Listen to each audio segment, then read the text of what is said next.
empezar con nuestra clase de apendicitis aguda, comenzando con algunos libros o películas por el final. Entonces se les va a presentar a ustedes un video sobre una cirugía de apendicitis. Ahí tenemos lo que son los puertos por donde se ingresa. Estamos ingresando ahí, se ve el hígado, la vesícula biliar. Y aquí hacia el fondo, el útero y el nexus. Iremos pausando desde el caso el ingreso de los trócares. Ahí nuevamente vemos útero, trompa derecha y ovario derecho, trompa izquierda, ovario izquierdo. ¿Sí? Y parece haber un poco de secreción en la zona de la pelvis. Ingresa el tercer trócar.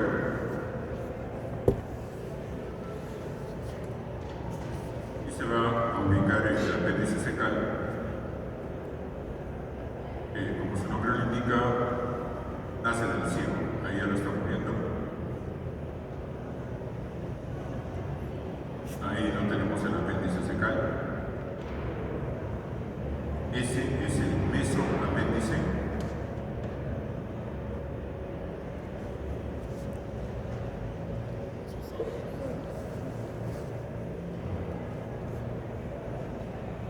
Y se empieza con la cauterización del mesoapéndice.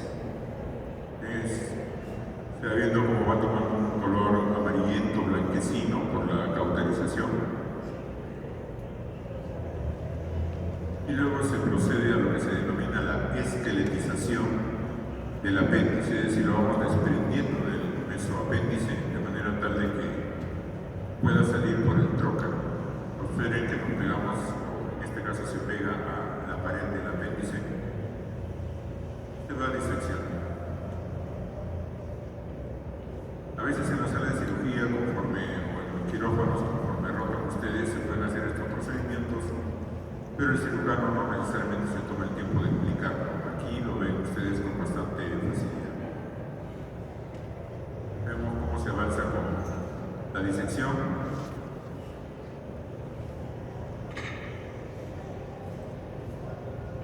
Se tiene que llegar hasta esta zona de acá. Es el ángulo de donde nace el apéndice. Veamos.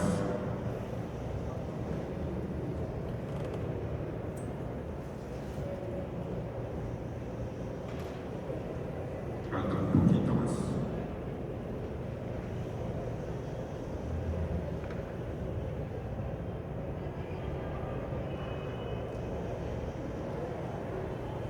Ya prácticamente está listo para... Este es un nudo que se va a introducir a manera de un lazo de horca. Observen ustedes.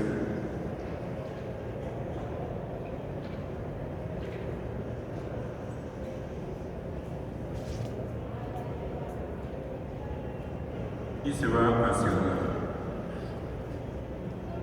hacia la base del apéndice.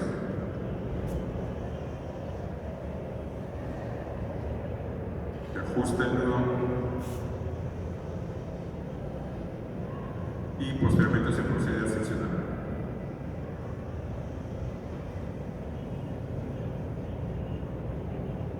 Luego se van a realizar dos nudos adicionales. Veamos.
Están los tres nudos y se procede a seccionar entre el segundo y tercer nudo. Observen.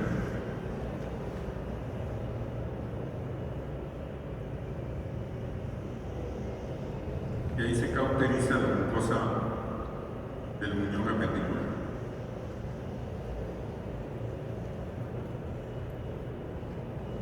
¿Listo?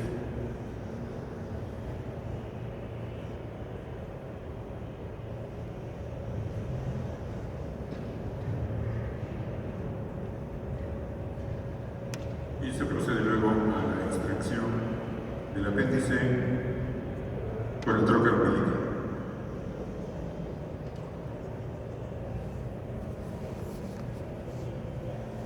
Ahí lo tienen. Se hace una revisión, en fin, listo.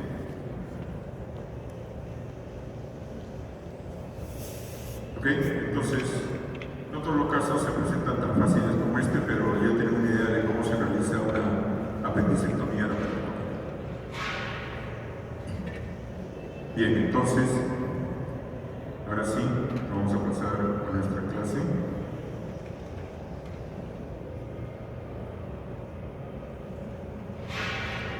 En donde vamos a hablar acerca de la apendicitis aguda y solamente para mencionarles a un grupo de alumnos les digo que dejen sus cosas sobre una camilla, ahí están sus cosas para poder pasar visita. Y observen la diferencia entre esto y alumnas de enfermería. Esto. Bastante más orden, más homogéneo, ¿no es cierto? Solamente para ver el tipo de mentalidad que se va desarrollando en el camino. Bueno, la apendicitis aguda, como bien dice acá, es la inflamación súbita del apéndice secal, y aquí se tiene los códigos que le corresponden según el CIE-10. K35, este va a ser uno de los códigos que van a tener que aprender de memoria durante su internado, con algunas de las variables, K35.0, 35.1, 35.9.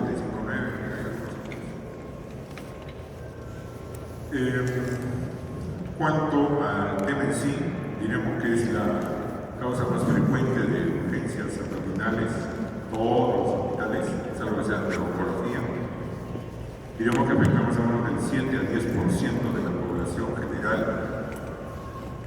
No respeta edades, sin embargo, el pico más alto se da entre los 15 y los 30 años. Población de riesgo, todos ustedes. La relación, en cuanto a la presentación, se da en una relación de 3 a 1, no sé si a favor, pero en todo caso los hombres se ven más afectados respecto a las mujeres. Y aquí algunos datos históricos, ¿no? Se hizo una descripción de una enfermedad a la que llamaron fociliaca. Fue el doctor Reginald Fitz, quien en 1886 propuso por primera vez el término de apendicitis. Fue el doctor Claudio Savian en 1735 quien realizó la primera apendicectomía, ojo, no por apendicitis aguda, sino en un niño que tenía una hernia inguinoscrotal derecha en donde se había ingresado el apéndice secal. Entonces procedió a extirparlo. En 1888 fue Charles McBurney, todos deben haber escuchado, ¿no es cierto?, el signo de McBurney, la incisión de McBurney, quien realizó la primera apendicectomía y en 1889 describió el punto que ahora lo conocemos nosotros por señal.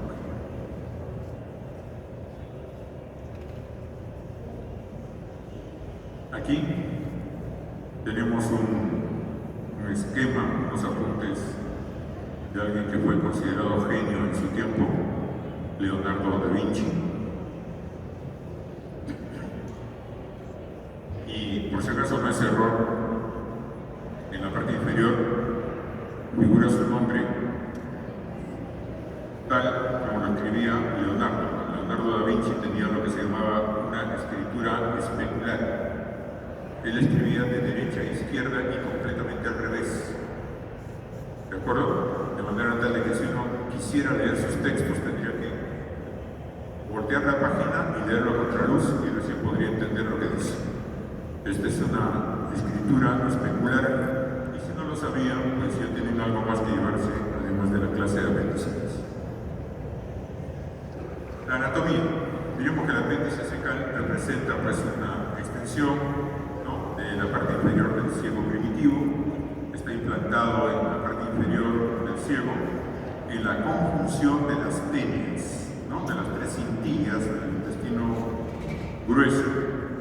No se puede pasar de que a ustedes les den la oportunidad, si es que son internos bastante aplicados, les pueden dar la oportunidad de realizar una apendicectomía y no lo encuentran el apéndice. Pues es bien fácil. Sigan las cintillas del ciego, más adelante creo que tenemos un esquema, y en la conjunción de las cintillas, ahí está la base del apéndice. No hay forma de perderse. Y el apéndice, como todo el intestino, comprende pues una capa serosa, una capa muscular y una capa mucosa. Aquí vemos esquematizada esa especie de cintilla blanca, ¿cierto? Son lo que aquí llaman tenias colónicas, son las cintillas, ¿de acuerdo? Y aquí hay algunas posiciones del apéndice. Estos porcentajes, por si acaso yo nunca lo voy a preguntar en un examen, porque entre otras cosas varían de autor a autor o según la casuística que se estudie en cada hospital. Pero tenemos apéndices que se ubican en posiciones preideales, posideales, pélvicos, obsecales, retrosecales, paracecal interno, paracecal externo, en fin. La irrigación del apéndice secal corre a cuenta de la arteria apendicular, que es rama de la arteria mesentérica superior, la rama ilioseco-apendicula-cólica. La inervación está a cargo del plexo mesentérico y del nervio vago, y la función del apéndice está en discusión. Hay quienes dicen que produce inmunoglobulina A, y hay quienes dicen que sirve para que los internos y residentes practiquen cirugía, porque es una de las primeras operaciones que realizan. Aquí tenemos un esquema del apéndice secal. Y aquí vemos el apéndice obstruido, en este caso por un fecalito. En el lado izquierdo de la imagen vemos un diagrama del apéndice obstruido por el fecalito y en el lado derecho de la pantalla vemos una fotografía de una imagen de patología en donde abierto el apéndice secal se observan dos fecalitos medianamente calcificados. ¿De acuerdo? Entonces es así como se presenta. ¿Cuál es la fisiopatología? Y vamos a seguir aquí en una especie de cascada, una especie de secuencia. Se produce una obstrucción de la luz apendicular, habitualmente por hiperplasia linfoide en más o menos un 60% de casos. Fecalitos aportan un 35% de casos y una miscelánea que está dada por cuerpos extraños, parásitos, semillas, de un 4 al 5% de los casos de apendicitis aguda. Y entonces, así, cuando se produce la obstrucción, se va a formar una masa cerrada. Como no tiene cómo verter su contenido hacia el intestino, las bacterias y el moco van a ir aumentando de manera tal de que terminan produciendo una oclusión de las vénulas del apéndice y se va a producir un edema del apéndice secal.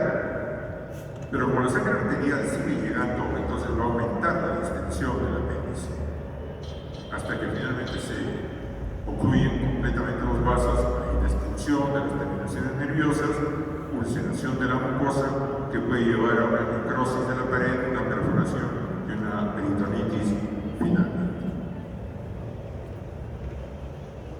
Aquí tenemos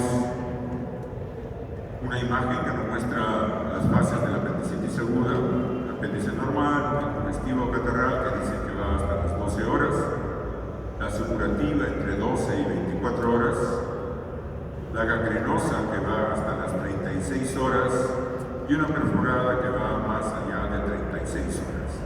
¿De acuerdo? Es importante mencionarles que he visto apendicitis perforadas con 24 horas de evolución. Y también he visto pacientes con 3 días de evolución que apenas tienen una apendicitis catarrada. ¿De qué depende? La verdad, no lo sé. Podría ser respuesta inmunológica de cada uno de los pacientes, en fin, no tendría cómo poder justificar. Acá tenemos un apéndice normal y aquí ya lo vemos medianamente congestivo, algunos vasos están más hiperémicos, más congestivos. Ahí claramente se ve la arteria apendicular, ¿no es cierto?, que es lo que hay que ligar o cauterizar según sea el caso. En cuanto a la bacteriología, ¿cuáles son los gérmenes o patógenos que son más frecuentemente encontrados en los casos de apendicitis aguda? El largo es el Bacteroides fragilis, que es una bacteria anaeróbica gram negativa, y le sigue en orden de frecuencia la Escherichia coli, que es una bacteria gram negativa aeróbica. Solamente mencionarles que en el caso de bacteroides, si ustedes ingresan a una cirugía de apendicitis aguda, sobre todo si se perforó el apéndice, estoy absolutamente seguro que ustedes nunca más van a olvidar el olor de un Bacteroides fragilis. Y se le va a quedar pegado en la nariz durante 2 o 3 días. Eso se los aseguro. La cronología de Murphy. Entonces cuidado con lo que encuentran en internet, porque está buscando al Dr. Murphy y esto fue lo que me salió. ¿De acuerdo? Y bueno, pues a veces uno se guía de lo que dice internet, ¿no? Pero el Dr. Murphy, quien describió la cronología, es John Benjamin Murphy, que es el que tienen ustedes en la pantalla. Y la cronología de Murphy establece que primero se presenta un dolor epigástrico que posteriormente va a migrar hacia la fosa ilíaca derecha. Luego náuseas que pueden llegar al vómito, hiporexia, no necesariamente anorexia, sino hiporexia. Y aquí un dato importante que siempre le digo a los grupos de práctica que rotan conmigo. A veces le preguntamos al paciente si tiene hambre, ¿no? Si quiere comer algo. El paciente dice sí. Ah, caramba, pues entonces descartamos hiporexia. No es así. Si nosotros le repreguntamos, y ojo, el valor de la anamnesis siempre está en la repregunta. Entonces usted le dice a un tipo de 1,80 m y 80 kilos de peso. Le dice, ¿tiene hambre? Sí. ¿Y qué quiere comer? Un caldito, una gelatinita. Esa es hiporexia. ¿De acuerdo? Entonces hay que repreguntar. Igualmente puede presentarse fiebre, aunque esta no es necesariamente constante. Solamente como dato adicional, decir que al Dr. Murphy no le creyeron y tuvo que presentar su casuística de poco más de 200 apendicectomías para que recién tenga cierto grado de credibilidad. Gabriel, ¿dónde estás? Gabriel, ¿de mi grupo anterior está o no está? ¿No está? Bueno, un mensaje para Gabriel. La ecografía no reemplaza a la clínica. Repito, la ecografía no reemplaza a la clínica. Compañeros del grupo anterior, a ver quién está.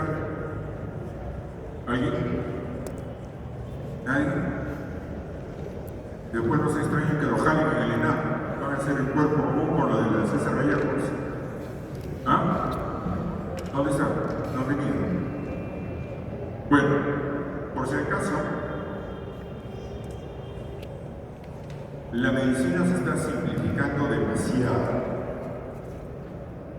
en detrimento de la salud de las personas. Te viene un paciente a la consulta médica o a la emergencia y en sus términos habituales le dice al médico o a la doctora del servicio, le dice, doctora, me duele la barriga. No, nadie le dice me duele el abdomen. Mucho menos le va a decir me duele el epigastrio o el mesogastrio. La gente dice me duele la barriga. ¿Y qué hace el médico? Le dice, hágase una ecografía. Ya no hace clínica, pide ecografía. Ojo, la ecografía no reemplaza a la clínica. ¿De acuerdo? Entonces hay que evaluar al paciente desde las funciones vitales: pulso, presión, temperatura, frecuencia respiratoria. Si el paciente está con fiebre, se van a modificar algunos de ellos. El examen general, ¿no es cierto? ¿Cómo está el paciente? Habitualmente se presenta en esta posición antálgica, sujetando la zona que le duele. El paciente puede estar pálido, sudoroso, y hasta la respiración se altera. Entonces, tenemos que hacer un examen preferencial del abdomen, en donde vamos a empezar por la inspección. Tenemos que examinar el aspecto del abdomen, luego pasamos a la palpación general, luego buscamos puntos dolorosos, luego evaluamos si es que hay contractura o defensa muscular, con la aclaración que la contractura se encuentra y la defensa hay que buscar. ¿De acuerdo? Apenas le ponemos la mano, podemos decir que el abdomen está contracturado o no. Y luego con el examen podemos encontrar o no defensa muscular. En cuanto a la percusión, podemos encontrar distensión abdominal que se va a traducir en timpanismo mayor o menor, y los ruidos hidroaéreos, finalmente la ocultación, pueden estar normales, aumentados o eventualmente hasta ausentes. Y no vamos a entrar en mayores detalles porque existen más de 40 signos para apendicitis aguda. Aunque ustedes sepan 2 o 3 o no más de 4 es suficiente. El examen físico preferencial, que hasta ahora no comprendo por qué tiene que ser de esta manera bimanual, no sé qué hace la segunda mano. Al parecer le da apoyo emocional a la primera mano. Pero basta con un examen con una sola mano y es suficiente. Recomendación para ustedes jóvenes, y por favor pongan atención al movimiento que voy a hacer. Observen mi mano. Observen mi mano. ¿De acuerdo? El examen del abdomen tiene que hacerse con movimiento metacarpo-falángica. Así. ¿De acuerdo? Así. Si ustedes examinan el abdomen así, con la mano tiesa como una tabla, siempre van a encontrar dolor. Entonces, un examen más fino es metacarpo-falángica. ¿De acuerdo? Bien. Importante, el tacto rectal o vaginal. Siempre diciéndole al paciente que lo van a realizar, si no, viene una violación. Entonces tenemos que avisar al paciente y tiene que darnos el consentimiento. Pero tampoco hay que arriesgar este tipo de examen, sino hay que emplearlo cuando el diagnóstico no es preciso, y esto se da generalmente cuando estamos ante un apéndice en posición pélvica, ¿cierto? A veces uno realiza el examen rectal y se nota que la ampolla rectal inclusive caliente, ¿no? Y uno hace la movilización y le duele. Entonces estamos ante un caso de apendicitis aguda con el apéndice en posición pélvica. Y como dice aquí, pues a veces es necesario realizar en niños y en ancianos. Los exámenes auxiliares, bueno, básicamente pues un hemograma, examen de orina, una radiografía simple de abdomen, una ecografía abdominal, ojo, sobre todo ginecológica, en el caso de las jóvenes.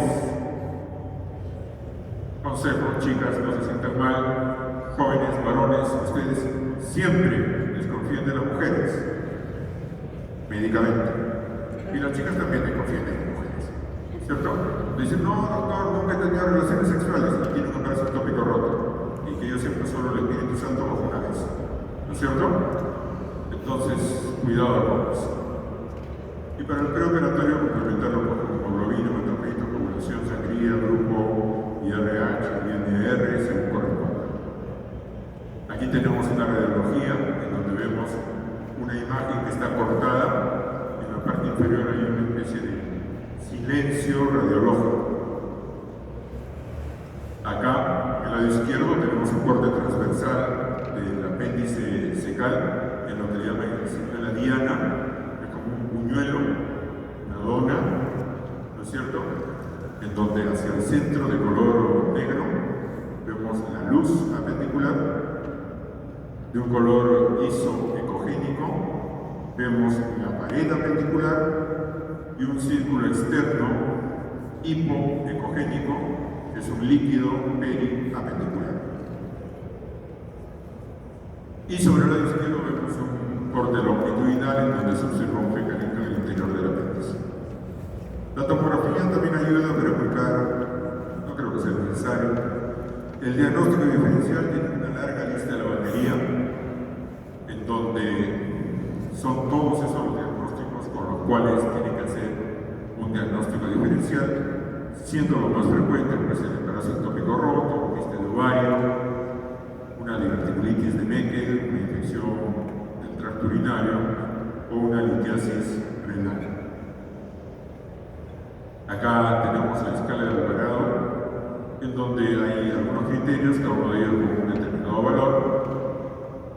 Y ojo, no esperen a tener pues, los 9 o 10 puntos para recién hacer diagnóstico de apendicitis aguda. Con 6 ya deben estar desatadas todas las alarmas. Y con 7 a 8 ya deben tener riesgo quirúrgico, haber avisado al anestesiólogo, en fin, prepararlo todo para hacer la operación. No esperen a tener 10.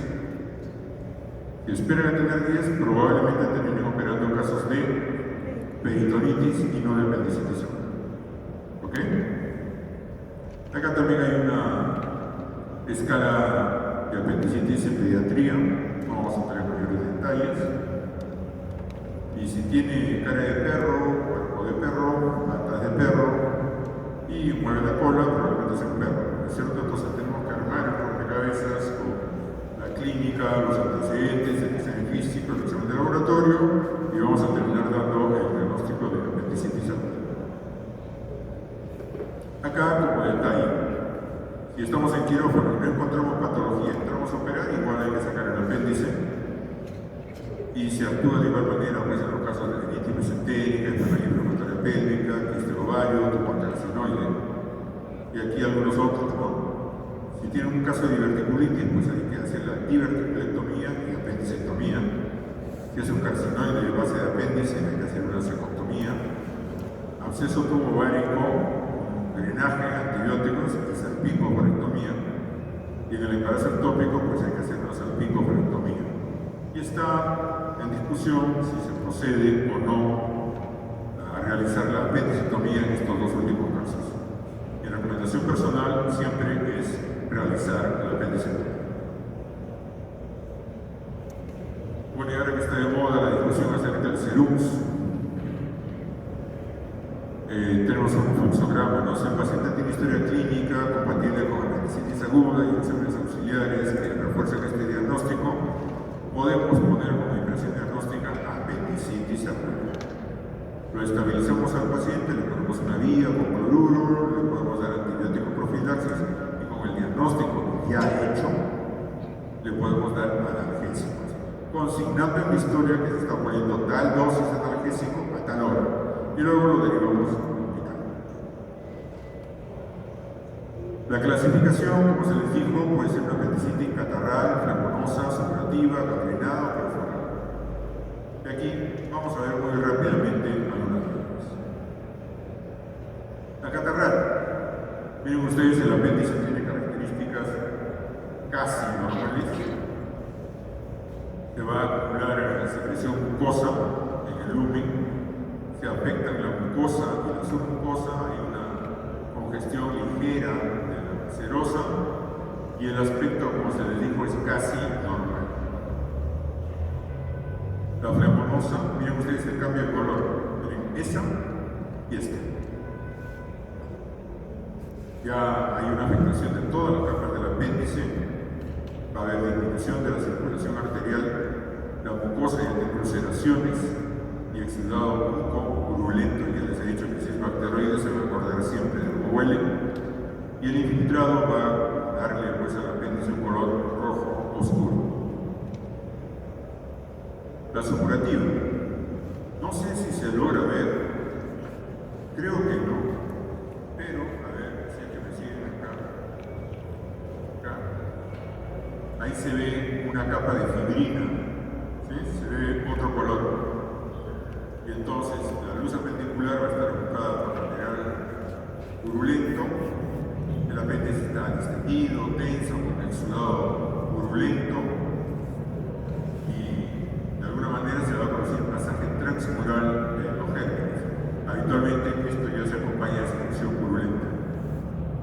La gangrenosa, miren ustedes ya el aspecto del apéndice, ya se van a producir zonas de gangrena y de necrosis, perforaciones de la pared.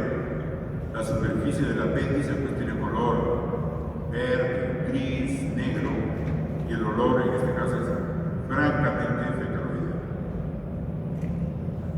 Mencionarles que habitualmente la perforación se produce en el borde antimesentérico, ¿okay? En la parte más convexa. Y el líquido peritoneal, como se les ha mencionado, suele ser purulento y de un olor bastante feo.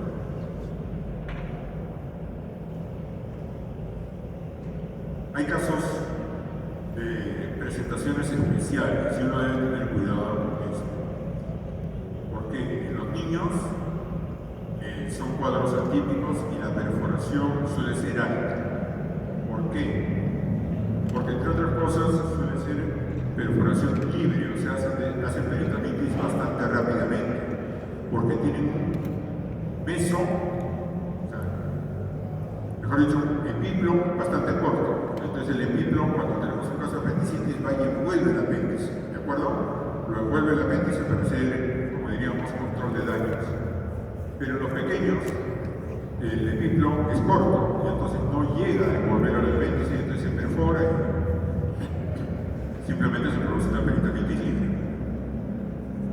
En los ancianos, bueno, ya afortunadamente los niños se recuperan bastante bien de la peritonitis.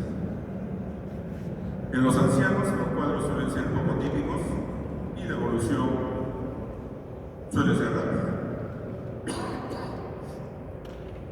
Y el diagnóstico además se retrasa por diferentes cosas, porque a lo largo de la vida estas personas han sufrido de varios males y se vuelven más estoicos, soportan más el dolor. Entonces habitualmente cuando acuden a la emergencia ya es un poco tarde. Y en el embarazo, sobre todo en el segundo o tercer trimestre, se hace difícil cómo le buscan ahí el punto de McCurdy y el punto de Bloom. Y entonces esto también es medianamente complicado y puede producir partos prematuros. Si es en el primer trimestre, puede producir abortos. ¿Okay? La evolución, pues va pasando una apendicitis aguda, un plastrón apendicular, un absceso apendicular y una peritonitis es que el absceso no logra contenerse. ¿Cómo tratarlo? Básicamente a través de una apendicectomía convencional o una apendicectomía laparoscópica, que ahora es el estándar. Las complicaciones más frecuentes son la pieleflebitis, el absceso intraperitoneal, una obstrucción intestinal, una peritonitis generalizada, un absceso sufrénico o una gangrena furnial que es terrible. En la imagen superior derecha para ustedes, se aprecia por ejemplo el abdomen lleno de pus.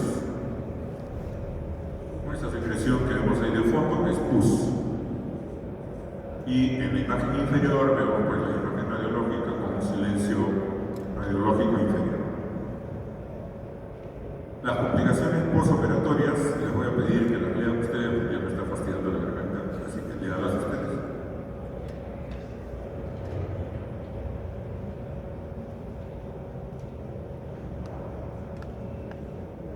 Lo que les puedo decir es que, como decíamos en la mañana, hay que ir sospechando de cada una de ellas según el día postoperatorio. No podemos pensar en una infección de herida el primer día. ¿De acuerdo? Entonces se va presentando con cierto orden cronológico.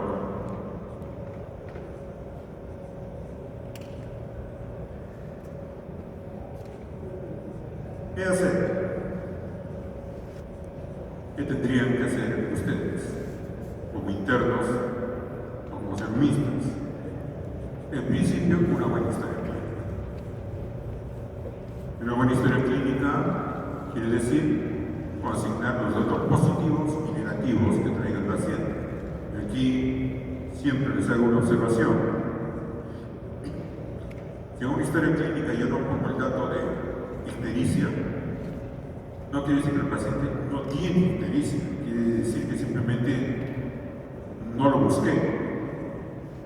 O si lo busqué, no lo escribí. Si ustedes examinan a un paciente y no tiene ictericia, pues tienen que escribir no ictericia. Si no tiene náuseas, tendrán que poner no presenta náuseas. No omitir la información. La omisión no quiere decir que el dato sea negativo. ¿De acuerdo? Entonces hay que consignar los datos positivos y los datos negativos. Igualmente hay que considerar los antecedentes quirúrgicos que puede tener el paciente, porque a veces ciertas cirugías previas pueden condicionar como panales de abeja.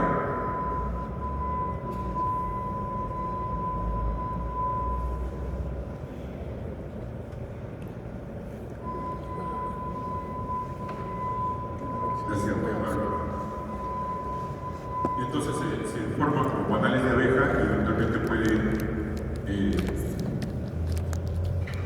ocultarse el diagnóstico mediano. En el caso de las damas es importante registrar el régimen catameniano. Y ante la duda hay que observar al paciente. Observar al paciente quiere decir dejarlo en la sala de observación e ir periódicamente a observarlo, evaluarlo. No quiere decir abandonarlo, quiere decir observarlo. Máximo cada 2 horas. ¿Sí? Depende de la carga laboral que tengan, pero no se olviden de eso. ¿Qué cosa no hay que hacer? Pues no hay que administrar antiespasmódicos si es que no tenemos el diagnóstico preciso. Tampoco hay que subestimar el caso o pensar que el paciente exagera. No, señora, tranquila, no duele tanto, no duele. ¿Acaso les duele a ustedes? ¿Le duele al paciente? No a ustedes. Entonces no pensemos que el paciente exagera.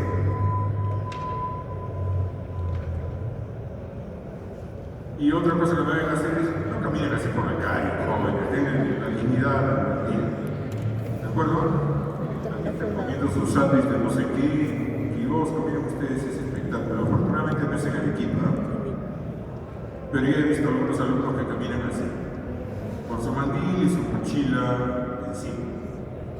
Por favor, no lo hagan, mantengan la dignidad del mandil, mantengan la dignidad de los médicos, que es para eso que se están formando. Después, no nos quejemos de que nos tratan como a un simple empleado, porque nosotros no estamos manteniendo la dignidad del médico. He visto, supongo que colegas, ¿no? Quiero pensar que son veterinarios o peluqueros o lo que sea, que en los supermercados siguen paseándose con sus scraps de compras, o en los malls, paseándose con sus, he visto el logo del hospital, por si acaso, paseando con sus scraps de compras. Mantengamos cada cosa en su lugar. Muchas gracias.